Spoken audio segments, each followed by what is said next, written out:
तो hello everyone, welcome back to the channel. So this is day 15 of paper leaked और आज हम शुरू करने वाले हैं इशू ऑफ डिबेंचर्स को।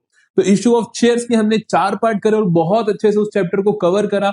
चाहे उसके केस बेस्ड क्वेश्चन थे, चाहे फोर फीचर के थे, चाहे ओवर सब्सक्रिप्शन थे, हर तरीके के क्वेश्चंस को हमने बहुत अच्छे से डिस्कस कर लिया था। आज हम करेंगे इशू ऑफ डिबेंचर्स और इशू ऑफ डिबेंचर्स के भी बेटा जी 2 पार्ट्स आपको देखने को मिलेंगे। पहले पार्ट में हम इस पे 2 टॉपिक्स कवर करेंगे और दूसरे में भी 2 टॉपिक्स कवर करेंगे। इससे क्या होगा कि आपका पूरे का पूरा चैप्टर बहुत अच्छे से कवर हो जाएगा। सो वो 4 इंपॉर्टेंट टॉपिक्स कौन से हैं पहले हम उनको जानते हैं और फिर आज के 2 टॉपिक्स को हम शुरू करते हैं।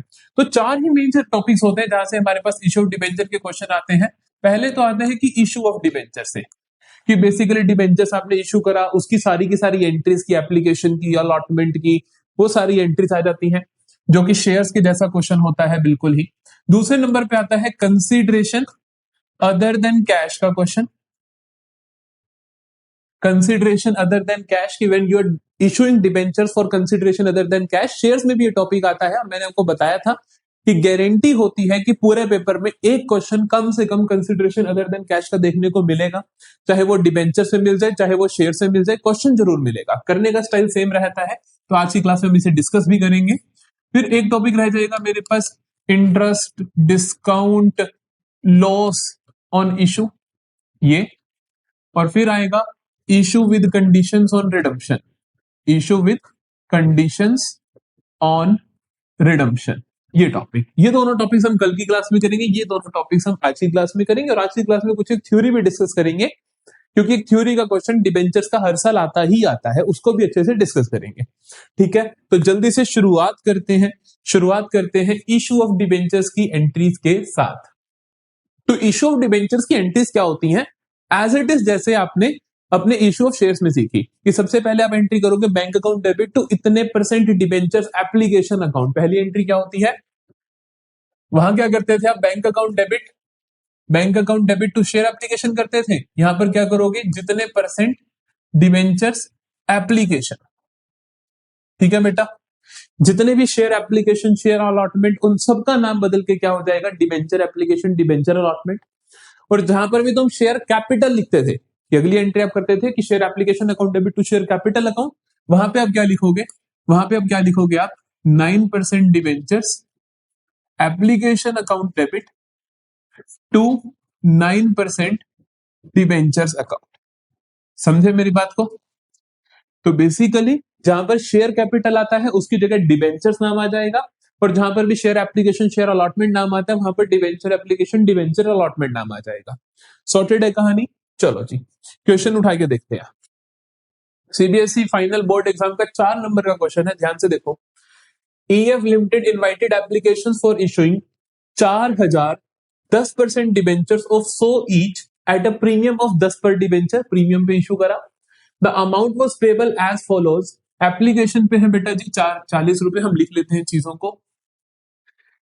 4000 debentures at the rate 100 each, 100 + 10, right? क्योंकि 10 रुपए का प्रीमियम भी बोला क्वेश्चन ने मुझे। कहता है एप्लीकेशन पे है 40 रुपए, एप्लीकेशन पे है 40 रुपए, अलॉटमेंट पे है बेटा 70 रुपए, जिसके अंदर 10 रुपए प्रीमियम है। यही कहा उसने कि 70 पर शेयर इंक्लूडिंग प्रीमियम, तो प्रीमियम यहां पे इंक्लूड हो रहा है। फिर कहता है debentures were fully subscribed and all the money was duly received. सारे के सारे डिबेंचर सब्सक्राइब हो गए और सारे का सारा पैसा आपको रिसीव हो गया। पास नेसेसरी जनरल एंट्रीज कर देते हैं। क्या कोई कॉल पे अमाउंट होने वाला है? देख लो चेक करके कि 70 + 40 110, 110 टोटल है, तो कॉल पे अमाउंट हो गई नहीं, चिंता ही नहीं है। फिर तो क्या ही बचा क्वेश्चन में करें। पहली एंट्री क्या करोगे आप? एप्लीकेशन की करोगे। क्या एंट्री होती है एप्लीकेशन की? फिर पहली एंट्री होगी बैंक अकाउंट डेबिट टू कितने परसेंट डिबेंचर्स है बेटा? 10% है, तो टू 10% डिबेंचर्स एप्लीकेशन अकाउंट। कितना अमाउंट आएगा? 4000 डिबेंचर्स है मेरे पास, तो 4000 इंटू 40 रुपए एप्लीकेशन पे है, तो 4 × 4 16, और 4 0 लगा दो, 1 2 3 4, तो कितना आया? 1,60,000 रुपए। ठीक है, 1,60,000 रुपए। अगली एंट्री क्या होती है? आप क्या करते हो? 10% debentures application account debit to 10% debentures account में ट्रांसफर कर दोगे।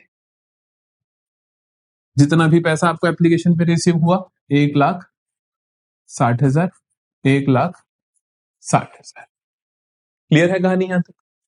अगली एंट्री क्या होगी, आप अलॉटमेंट ड्यू करोगे और अलॉटमेंट रिसीव करोगे। अलॉटमेंट ड्यू करने की एंट्री क्या होती है, 10% debentures, allotment account debit to 10% debentures account. Premium है तो बेटा प्रीमियम में भी जाएगा, टू सिक्योरिटी प्रीमियम अकाउंट। हमने सीखा ना, जब प्रीमियम होता है तो हम क्या करते हैं, जब अमाउंट ड्यू करने की बारी आती है तो वहीं पे प्रीमियम को भी क्रेडिट कर देते हैं। तो हमने कहा भैया देखो, हम मांगेंगे अलॉटमेंट के वक्त 4,000 इंटू 70 रुपए, ठीक है, मतलब 2,80,000, जिसमें से 70 में से 60 रुपए तो हिस्सा है डिवेंचर्स का और 10 रुपए है प्रीमियम का। तो 60 रुपए यहां जाएगा, 4,000 इंटू 60 कितना आया, 2,40,000, और 4,000 इंटू 10 कहां जाएगा, सिक्योरिटी प्रीमियम में। तो 40,000 कहां जाएगा बेटा जी, सिक्योरिटी प्रीमियम। समझ आती है बात, कोई प्रॉब्लम तो नहीं। अगली एंट्री क्या होगी, उसने का सारा पैसा रिसीव हो गया तो पैसा रिसीव हो जाएगा। रिसीव होने की एंट्री क्या होगी, bank account debit to 10% debentures allotment account. ठीक है जी, कितना आ जाएगा, 2,80,000। सॉर्टेड है जी कहानी, जल्दी बताओ बेटा। कितना आसान क्वेश्चन है, 4 एंट्री 4 नंबर, सॉर्टेड, कुछ भी नहीं करना। तो अगर इसका क्वेश्चन आया तो बल्ले बल्ले हो जाएगी हमारी। अगला देखो, कहता है किया limited issued 2,08% debenture of so each eight 10% discount on 1 अप्रैल 2023। कहता है हमने 2 लाख के डिवेंचर इशू करे थे 10% के डिस्काउंट पे 1 अप्रैल 2023 को। Interest is payable half yearly on 30 September and 31 March every year. कि इंटरेस्ट आप आधा देते हो, हाफ ईयरली देते हो, सितंबर एंड में देते हो, और बाकी आधा कब देते हो, 31 मार्च को देते हो। इंटरेस्ट रिटर्न ऑफ ऑन 31 मार्च 2024 कितना होगा। कहता है आप इंटरेस्ट राइट ऑफ कितना करोगे ईयर एंड पे। देखो ईयर एंड पे वो सारे का सारा इंटरेस्ट राइट ऑफ किया जाता है जो पूरे साल में लगाया गया है। तो पहली चीज आपको ध्यान रखनी है कि जो 31 मार्च 2024 को आप इंटरेस्ट राइट ऑफ करोगे वो पूरे साल का करोगे, मतलब कि जो ब्याज 30 सितंबर को लगा वो भी, और जो 31 मार्च को लगा वो भी। ठीक है, राइट ऑफ करने का मतलब ऐसा होता है कि यार मैंने मान लो कि हर महीने 2,000 खर्चा किया, ईयर एंड पे पीएनएल में कितना लिखूंगा, पूरे साल का लिखूंगा ना, तो ब्याज भी हम पूरे साल का लिखते हैं, राइट ऑफ करते हैं। ठीक है, पहली बात समझ आई। दूसरी बात आपको समझनी है कि इंटरेस्ट लगता किस पे है। इंटरेस्ट इज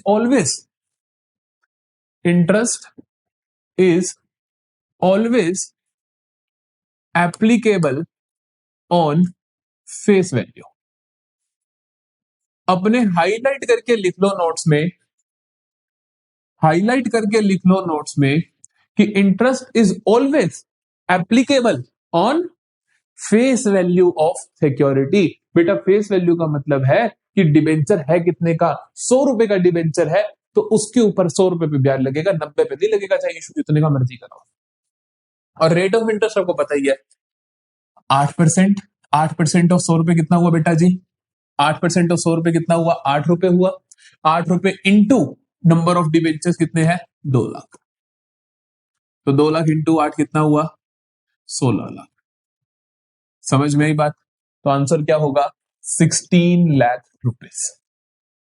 सारे के सारे आंसर बहुत क्लोज होते हैं इसके, कि अगर आप थोड़ी सी भी गलती करो, मान लो आपने क्या करा, ये आपने 90 का 8% निकाल दिया तो भी आंसर आपको यहाँ पे मिल जाएगा, ये आंसर होगा।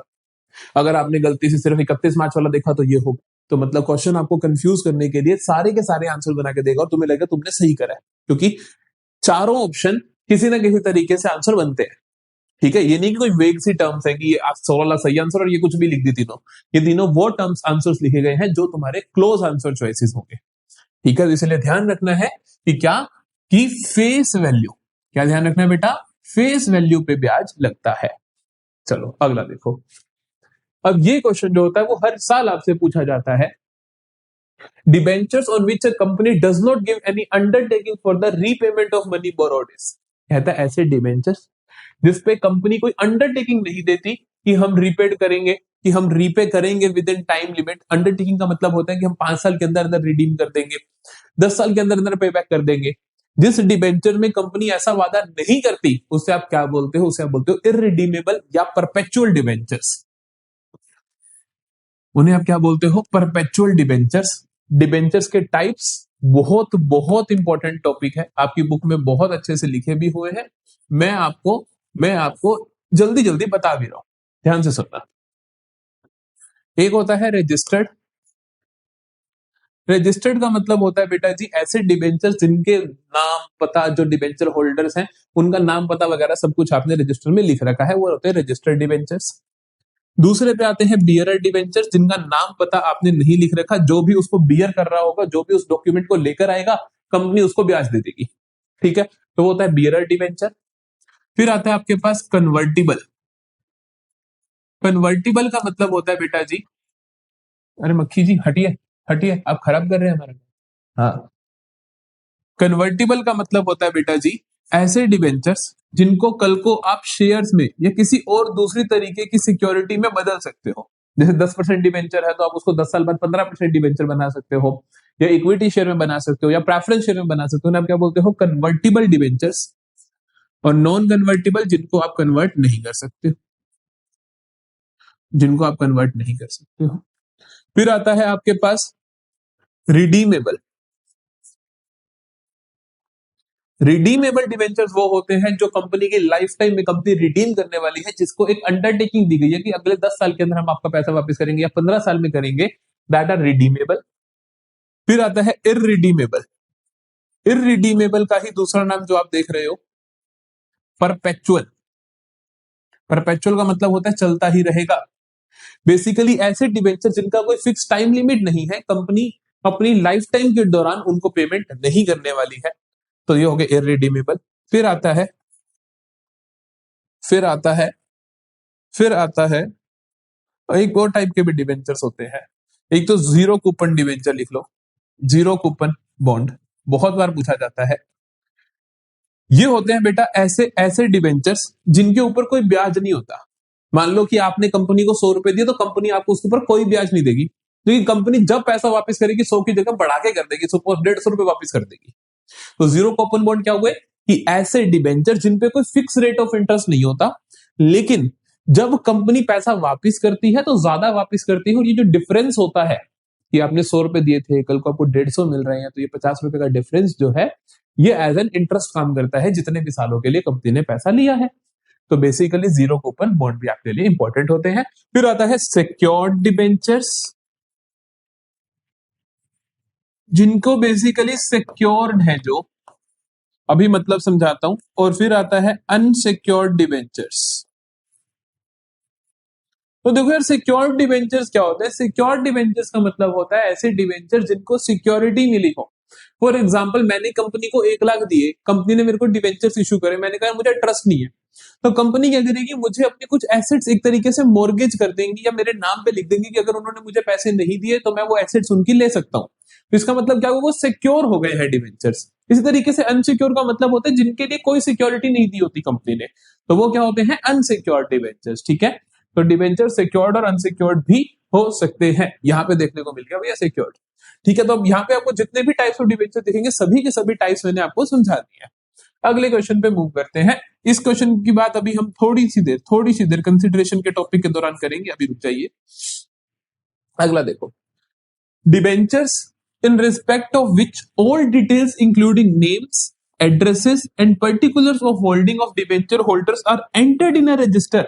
मैंने बोला जिसमें आप एंटर करके रखते हो वो क्या होते हैं? आपके रजिस्टर्ड डिबेंचर्स होते हैं। वो क्या होते हैं? आपके रजिस्टर्ड डिबेंचर्स होते हैं। समझ में आई बात? चलो अगला देखें। Dove limited issued 8,000 11% debenture of 100 each at a premium of 5%। The total amount of interest on debentures for 1 year will be. कहते टोटल अमाउंट ऑफ इंटरेस्ट 1 साल का कितना होगा? फिर से मैंने को बोला डिबेंचर्स पे जब ब्याज लगता है तो वो किस पे लगता है बेटा? फेस वैल्यू पे लगता है। फेस वैल्यू कितनी है? 100 रुपए। 11% ऑफ 100 कितना होगा? 11 रुपए। 11 रुपए इंटू डिबेंचर्स कितने हैं? 8,000। 8,000 इंटू 11 कितना होगा? 88,000। समझ में आ रही है बात? तो एक साल का इंटरेस्ट कितना होने वाला है 88,000, ध्यान रखना है इस चीज का। Got it. चलो अगला देखो, the debentures which do not carry a specific rate of interest, जिसपे कोई स्पेसिफिक रेट ऑफ इंटरेस्ट नहीं होता है, उन्हें आप क्या बोलते हो? Zero coupon. बोला था ना जीरो कूपन बोलते हो, जीरो कूपन बॉन्ड बोलते हो, जीरो कूपन रेट डिबेंचर्स बोलते हो, वट एवर, जीरो कूपन जरूर आएगा, ये वर्ड जरूर आएगा जीरो कूपन, भावे इतना लिख दे, ठीक है। अगला देखो, issue of debentures for consideration other than cash, question आना ही आना है पेपर में, 4 नंबर पक्के कर लोगे अपने। देखो जल्दी से, इशू ऑफ डिबेंचर्स या shares for consideration other than cash किस तरीके से होगा। जब भी आप डिबेंचर से शेयर्स को इशू करते हो for consideration other than cash, आपको ध्यान रखना, स्टेप 1 आपका है अमाउंट को ड्यू करना, स्टेप 2 है अमाउंट की पेमेंट करनी। स्टेप 1 क्या है बेटा जी? स्टेप 1 क्या है? अमाउंट ड्यू करना, मतलब जो भी पैसा आपने देना है उसे आप ड्यू कीजिए। फॉर एग्जाम्पल, मैंने किसी से एसेट्स ली, sundry assets, account debit 5 lakh की, लाइबिलिटीज ली टू सन्ड्री लाइबिलिटीज 2 लाख की, मतलब 3 लाख का मैंने उससे बिजनेस लिया, तो टू, मान लो यही आएगा, वो क्वेश्चन बोलेगा कि 5 लाख की एसेट ली, 2 लाख की लाइबिलिटी ली, तो आप पहले तो निकालो कि बिजनेस लिया कितने का, तो आप सर 3 लाख का बिजनेस लिया, इसका मतलब कि नेट वर्थ इसकी हुई 3 lakh. To suppose P limited से आपने क्या किया बेटा? 3 लाख का बिजनेस लिया, ठीक है।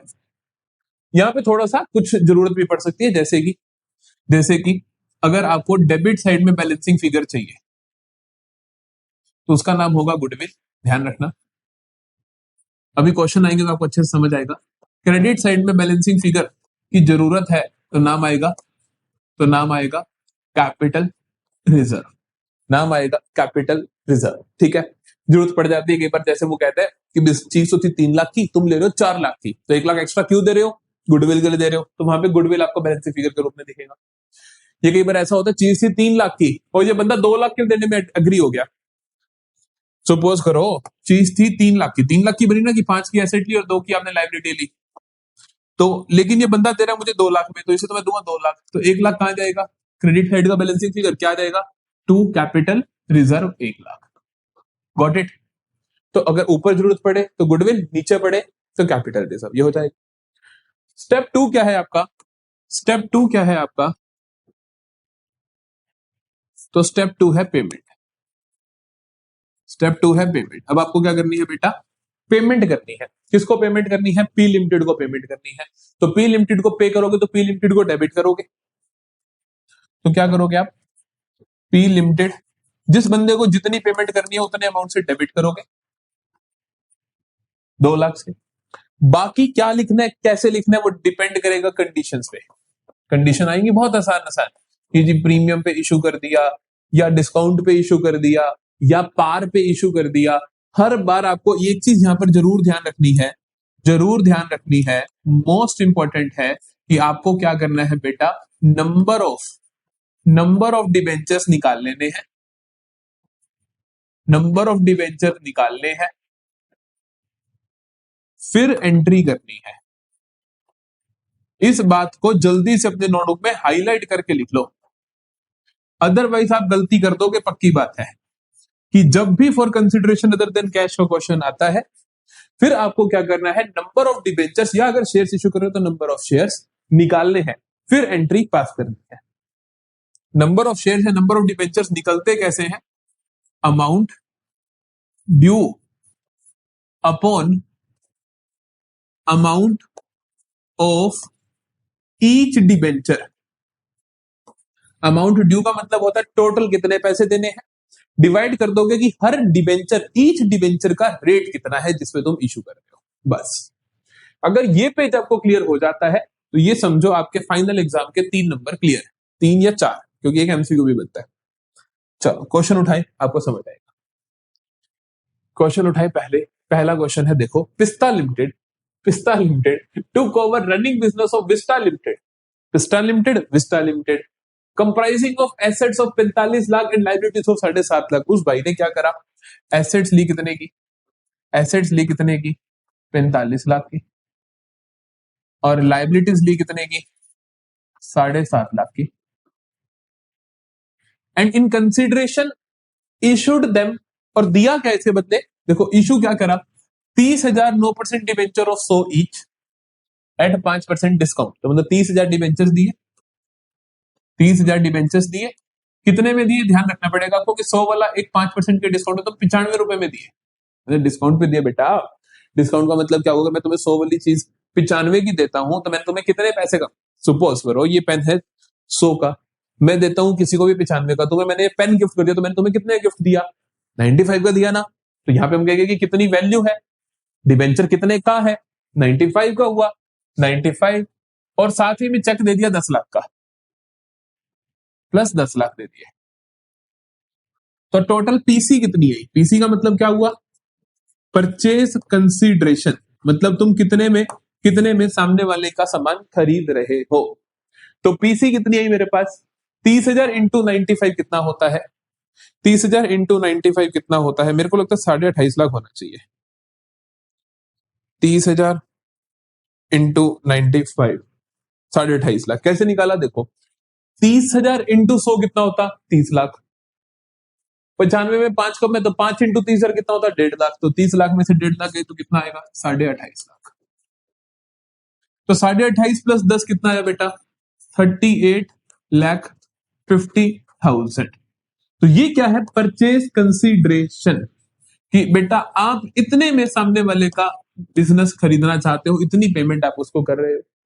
देखें चीज है कितने की, देखें चीज है कितने की, देखो ये तो हमने बताया कि हम कितने पैसे दे रहे हैं सामने वाले को, यहां पे हम निकालेंगे चीज कितने की है, चीज कितने की कैसे निकलती है, नेट एसेट्स, नेट एसेट्स का मतलब क्या होता है, एसेट्स माइनस लाइबिलिटीज, तो नेट वर्थ बोल दो, नेट एसेट्स बोल दो, जो मर्जी बोल दो, तो नेट वर्थ ऑफ बिजनेस कितनी है बेटा, asset minus liability, 45 lakh minus 7.5 lakh कितना हुआ, 37,50,000। ठीक है, इसका मतलब चीज कितने की है सर, 37,50,000 की, तुम कितना दे रहे हो बेटा, 38,50,000। फालतू कभी भी दे रहे हो तो किस लिए दे रहे हो, गुडविल के लिए दे रहे हो। जो भी जो भी जो भी जो भी फालतू देते हो, जो भी फालतू देते हो वो किस लिए देते हो बेटा, बोलो बेटा किस लिए देते हो फालतू, गुडविल के लिए देते हो, किस लिए देते हो, गुडविल के लिए देते हो। सपोज करो 37.5 लाख की चीज थी और तुमने 35 लाख में खरीद ली, जो बचत हुई उसे क्या बोलोगे, कैपिटल रिजर्व बोलोगे। क्लियर है, तो यहाँ पे उसने पूछा determine the amount of goodwill और कैपिटल रिजर्व, तो हमें समझ आया कि गुडविल है कितने की है, 1 लाख की है। सॉर्टेड है, जल्दी से बताइए, सॉर्टेड है। चलो अगला सवाल देखते हैं।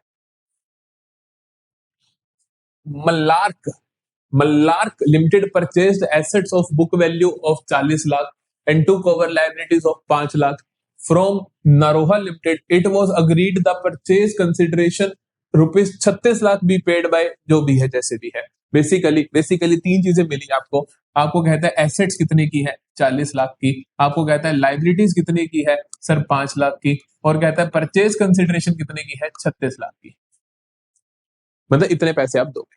पहले तो एंट्री करनी सीखो, मैंने कहा था पहले अमाउंट ड्यू करोगे, तो सन्ड्री एसेट्स आएंगे तो बेटा क्या होगा, एसेट्स अकाउंट डेबिट, ठीक है, सन्ड्री एसेट्स अकाउंट डेबिट, और आपको पता है कि 36 लाख में आप सामान खरीद रहे हो, चीज कितने की है सर, 40 लाख की एसेट, 5 की लाइबिलिटी, तो चीज कितने की हुई सर, 35 लाख की। हम खरीद रहे हैं सर 36 लाख में, तो 1 लाख क्या है, फालतू क्यों दे रहे हो, गुडविल के चक्कर में। तो बैलेंसिंग फिगर कौन हुआ, गुडविल, गुडविल को आप क्या कर दोगे फिर, डेबिट कर दोगे। सन्ड्री एसेट्स कितने की आ रही है, 40 लाख की, गुडविल कितने की है, 1 लाख की। गुडविल क्या है आपका बेटा, बैलेंसिंग फिगर है, ये ध्यान रखना। अभी आपको सिखा भी दूं कैसे आया, अगर आपको समझ नहीं है तो। To sundry liabilities account, sundry liabilities कितनी है, 5 लाख की। टू परचेज कंसिडरेशन, जितने का भी सामान खरीदा आप उस अमाउंट को ड्यू करोगे, जिस बंदे को पैसे देने हैं, किस बंदे को पैसे देने हैं, नरोहा लिमिटेड का बिजनेस खरीद रहे हो तो नरोहा लिमिटेड को दोगे, तो टू नरोहा लिमिटेड कितना, 36 लाख रुपए। क्लियर हुई कहानी। अगर तुम गुडविल नहीं भी लिखते, अभी सपोज तुमने गुडविल नहीं लिखा, फिर देखो क्या होगा, इन दोनों का जोड़ 41 लाख, इसका 40 लाख। ऑटोमेटिकली डेबिट में बैलेंसिंग फिगर की जरूरत है, डेबिट के बैलेंसिंग फिगर को क्या बोलते हो, गुडविल बोलते हो, तो ऑटोमेटिकली गुडविल आ जाता है। समझ में आई मेरी बात, समझ में आई मेरी बात, ये बहुत जरूरी एंट्री है, ठीक है जी। अब देखो अगला काम, अब आपको पता है कि नरोहा लिमिटेड को 36 लाख देने हैं, कैसे देने हैं, क्वेश्चन ने बोला कि नरोहा लिमिटेड को पैसे देने हैं bye issuing 7% debenture of 100 each at a premium of 20%। मैंने आपको बोला जब भी सिक्योरिटी इशू करोगे आप क्या निकालोगे, नंबर ऑफ डिवेंचर्स इशूड। कैसे निकलता है, total amount due, total amount कितने देना है बेटा, सर 36 लाख देना है, तो 36 लाख अपॉन कर दोगे अमाउंट ऑफ ईच डिबेंचर, कितना है 100 वाला 20% के प्रीमियम पे 120 रुपए का तुम दे रहे हो, 120 रुपए का दे रहे हो, तो 0 0 उड़ गई, 12 इंटू 3 36, 1 2 3 4, तो 30,000 डिबेंचर्स बेसिकली आप क्या करने वाले हो, इशू करने वाले हो, क्या 30,000 debentures at the rate 20% premium पे। समझ आई मेरी बात, 20% के प्रीमियम पे 30,000 डिबेंचर्स अपन ने नरोहा लिमिटेड को देने हैं, नरोहा लिमिटेड को देने हैं। नरोहा लिमिटेड को अब क्या कर दोगे, डेबिट कर दोगे। जिस भी पार्टी को पैसे देने होते हैं उसको आप डेबिट कर दोगे, क्योंकि उसको आपने क्रेडिट करा था, अपना लाइबिलिटी बनाया था, उसको खत्म करोगे। तो नरोहा लिमिटेड अकाउंट डेबिट 36 लाख, ठीक है जी। 30,000 डिबेंचर्स देने हैं, प्रीमियम पे देने हैं, प्रीमियम क्रेडिट होता है तो क्रेडिट ही कर दोगे, तो आप लिखोगे 2 7% डिबेंचर्स अकाउंट, जो डिबेंचर्स दे रहे हो, 2 सिक्योरिटी प्रीमियम अकाउंट।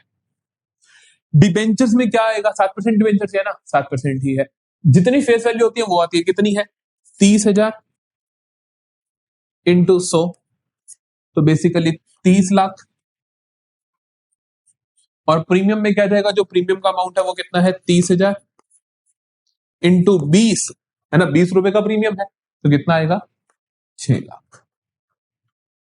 समझ में मेरी बात, समझ में मेरी बात, किस तरीके से आपने डिवेंचर्स इशू करे। सिर्फ एक ही क्वेश्चन नहीं है, और भी करवाऊंगा, लेकिन एक क्वेश्चन को बहुत अच्छे से शिद्दत से समझ लो, एक एक चीज को लिखकर देखो, जो जो बात मैंने कही, ये जो मैंने कही कैलकुलेशन तो ये करनी है, ठीक है, ये नहीं कि इसको मन में कर लो, ये आपको लिखकर ही करनी है, हर बार करनी है, और इसका वर्किंग भी बनाना है, वर्किंग नोट के इसके अंदर नंबर होते हैं, ठीक है, ध्यान रखना, यहाँ पर वर्किंग नोट के आपको नंबर देखने को मिलेंगे। अगला सवाल देखते हैं, नेक्स्ट क्वेश्चन देखते हैं। तो नेक्स्ट क्वेश्चन हमें कहता है कि Ajanta limited purchase machinery worth 36 lakh from Sujata limited. Ajanta limited paid half the amount to Sujata limited through a bank draft, आधे पैसे तो बैंक ड्राफ्ट से दे दिए, and the balance by issuing 8% debenture of 100 each at a discount of, इस बार हमने discount पे इशू करे, तो बेसिकली हमने 36 लाख की मशीन खरीदी है सुजाता लिमिटेड से, और कुछ नहीं हुआ। जो भी आप सामान खरीदते कुछ भी करते हो तो आप पहले उसको अमाउंट को ड्यू करोगे, तो आपने मशीनरी खरीदी तो आप लिखोगे, मशीनरी क्या है आपकी बेटा, एसेट है, तो मशीनरी क्या होगी, डेबिट होगी, तो machinery account debit to Sujata limited account, हाँ के ना, बिल्कुल, machinery account debit to Sujata limited account, बिल्कुल। कितने की खरीदी मशीनरी, 36 लाख की खरीदी, तो आप लिखोगे 36 लाख रुपीस, 36 लाख रुपीस की मशीनरी खरीदी। फिर आपसे सुजाता लिमिटेड को डिवेंचर्स इशू कर दोगे, लेकिन जब भी डिवेंचर्स, जब भी सिक्योरिटी अच्छा इशू करोगे तो आपको क्या करना है, नंबर ऑफ डिवेंचर्स निकालने हैं। बीच में अच्छा इसलिए बोला था क्योंकि भैया 36 लाख पूरे नहीं देने, half the amount through bank draft, आधे पैसे बैंक से देने हैं। 36 लाख में से 18 लाख तो देने हैं अपने को बैंक से, बाकी के 18 लाख अपने को देने हैं डिवेंचर्स इशू करने हैं, ठीक है। जो डिवेंचर्स इशू करने हैं वो कैसे करने हैं, 10% के डिस्काउंट पे करने हैं, तो आपको निकालना पड़ेगा, नंबर ऑफ डिबेंचर्स इशूड। कैसे निकालोगे, 18 lakh upon amount of each debenture, कितना है भैया, सर 100 वाला डिबेंचर, 100 वाला डिबेंचर 10% के डिस्काउंट पे हम इशू कर रहे हैं, तो मतलब 90 रुपए में कर रहे हैं, तो मतलब 90 रुपीज में कर रहे हैं, ये कैंसिल हुआ, यह 9 इंटू 2 1 2 3 4, तो 20,000 डिबेंचर्स आप इशू करोगे, और डिस्काउंट पे करोगे। ठीक है, एंट्री सीखो कैसे करनी है। पास आप लिखोगे सबसे पहले Sujata limited, Sujata limited account debit, कितने पैसे देने हैं? 36 लाख देने हैं, 36 लाख लिख दिए। बैंक ड्राफ्ट से दे रहे हो आधे पैसे तो लिखोगे टू बैंक अकाउंट, 18 लाख तो आपने यहीं से दे दिया। ठीक है, बाकी 18 लाख के लिए आप क्या कर रहे हो? उसको डिवेंचर्स इशू कर रहे हो, तो अलग एंट्री कर देते हैं। ये बैंक से दे दिए, चलो अगली एंट्री कर देते हैं, कोई दिक्कत नहीं है, कोई गलत नहीं करता। सुजाता लिमिटेड अकाउंट डेबिट, अरे फिर 18 लाख यहाँ भी 18 लिखने पड़ेंगे ना। हाँ, 18 लिख देते हैं। क्लब भी कर सकते हो, अलग अलग भी कर सकते हो, इकट्ठा भी कर सकते हो, अलग अलग भी कर सकते हो। अब आपको पता है कि सर आप सुजाता लिमिटेड को देने हैं 18 लाख, लेकिन डिवेंचर इशू कर रहे हो डिस्काउंट पे। जब डिस्काउंट पे इशू करते हो तो डिस्काउंट अकाउंट डेबिट होता है, तो आप क्या करोगे? डिस्काउंट के अकाउंट को डेबिट करोगे, discount on issue of debentures account debit. Discount कितना है? 20,000, 20,000 इंटू डिस्काउंट कितना है? 10 रुपए का। तो आप लिखोगे 20,000 डिवेंचर्स दे रहे हैं आप, जितने डिवेंचर्स दे रहे हैं इंटू 10 रुपए का डिस्काउंट है, तो 20,000 इंटू 10 कितना आया बेटा? 2 लाख। टू जितने परसेंट भी डिवेंचर्स है, कितने परसेंट डिवेंचर्स है?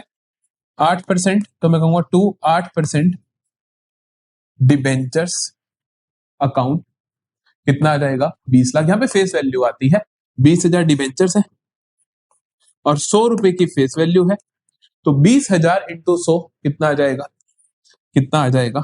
20 लाख रुपए।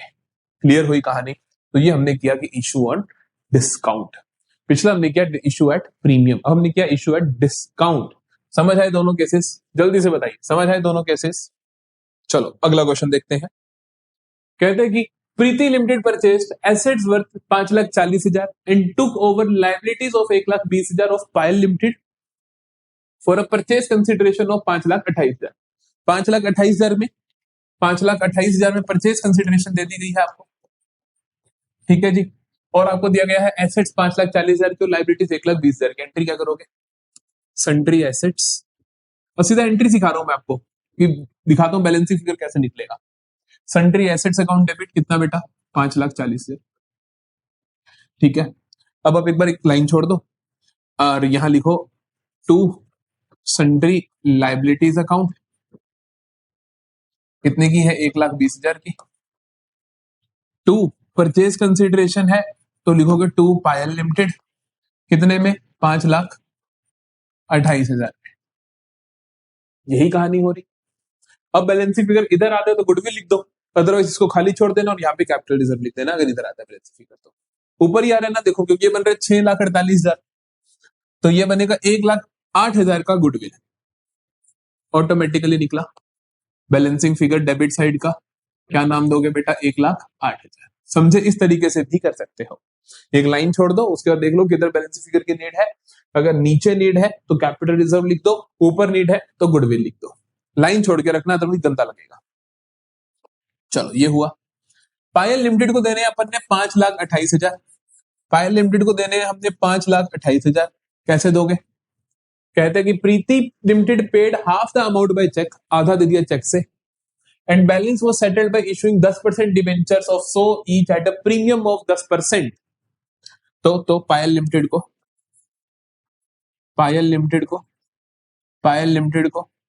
5,28,000 देने थे, आधा दे दिया चेक से, तो लिखोगे टू बैंक अकाउंट। 5,28 का आधा कितना होता है? 2,50,000, 2,60,000, 2,64,000। हाँ, 2,64,000। ठीक है, बाकी 2,64,000 कैसे दिए? 2,64,000 कैसे दिए? सर वो दिए कैसे दिए? 10% debenture so each at a premium of 10%, तो मतलब 110 से डिवाइड कर दो, 0 उड़ा, 11 इंटू 2 22, 4 11 इंटू 4, तो बेसिकली 2,400 डिबेंचर्स आपने इशू करे। ये ध्यान रखना, यहाँ पे हमेशा एक होल नंबर आएगा, पॉइंटों में आंसर नहीं आएगा, तो इस चीज का ध्यान रखना है। 2,400 दिए तो आप लिखोगे टू, कितने परसेंट डिबेंचर्स है? 10% डिवेंचर्स अकाउंट, 2400 इंटू 100 कितना आया बेटा? 2,40,000। ठीक है, और क्या आएगा? 2 सिक्योरिटी प्रीमियम अकाउंट। प्रीमियम में कितना जाएगा? 10% का प्रीमियम है सर, तो 10 रुपए का प्रीमियम हुआ, 10 रुपए का प्रीमियम हुआ तो कितना आ गया? 24,000 रुपए आ गया। समझ में आई मेरी बात? जल्दी से बताइए, क्या कंसिडरेशन अदर देन कैश का क्वेश्चन अभी भी तुम गलत करोगे? आंसर लिखो कमेंट सेक्शन में। क्या तुम कंसिडरेशन अदर देन कैश का क्वेश्चन अभी भी गलत करोगे? कभी नहीं कर सकते हो। जल्दी से, कोई भी प्रॉब्लम है तो कमेंट सेक्शन में पूछो। इस टॉपिक में डाउट नहीं रहना चाहिए। अगर यहां समझ नहीं आ रहा, पहली बात तो आ ही गया है, तो बेटा दोबारा कर लो क्वेश्चंस। फिर भी समझ नहीं आ रहा तो कहीं और से कर लो, जिस टीचर की तुम्हें समझ आती है वहां से कर लो, लेकिन इस टॉपिक को छोड़ना नहीं है। ठीक है, किसी भी टीचर की अगर तुम्हें समझ आती है तो आप किसी से भी सुन लो, लेकिन ये टॉपिक आप छोड़ नहीं सकते हो। कल मिलेंगे इशू ऑफ डिबेंचर्स के बाकी 5 से 6 नंबर पक्के करेंगे हम, क्योंकि क्वेश्चन आता है वहां से 4 नंबर प्लस एक एमसीक्यू या 6 नंबर का गारंटेड आता है, हर साल आता है।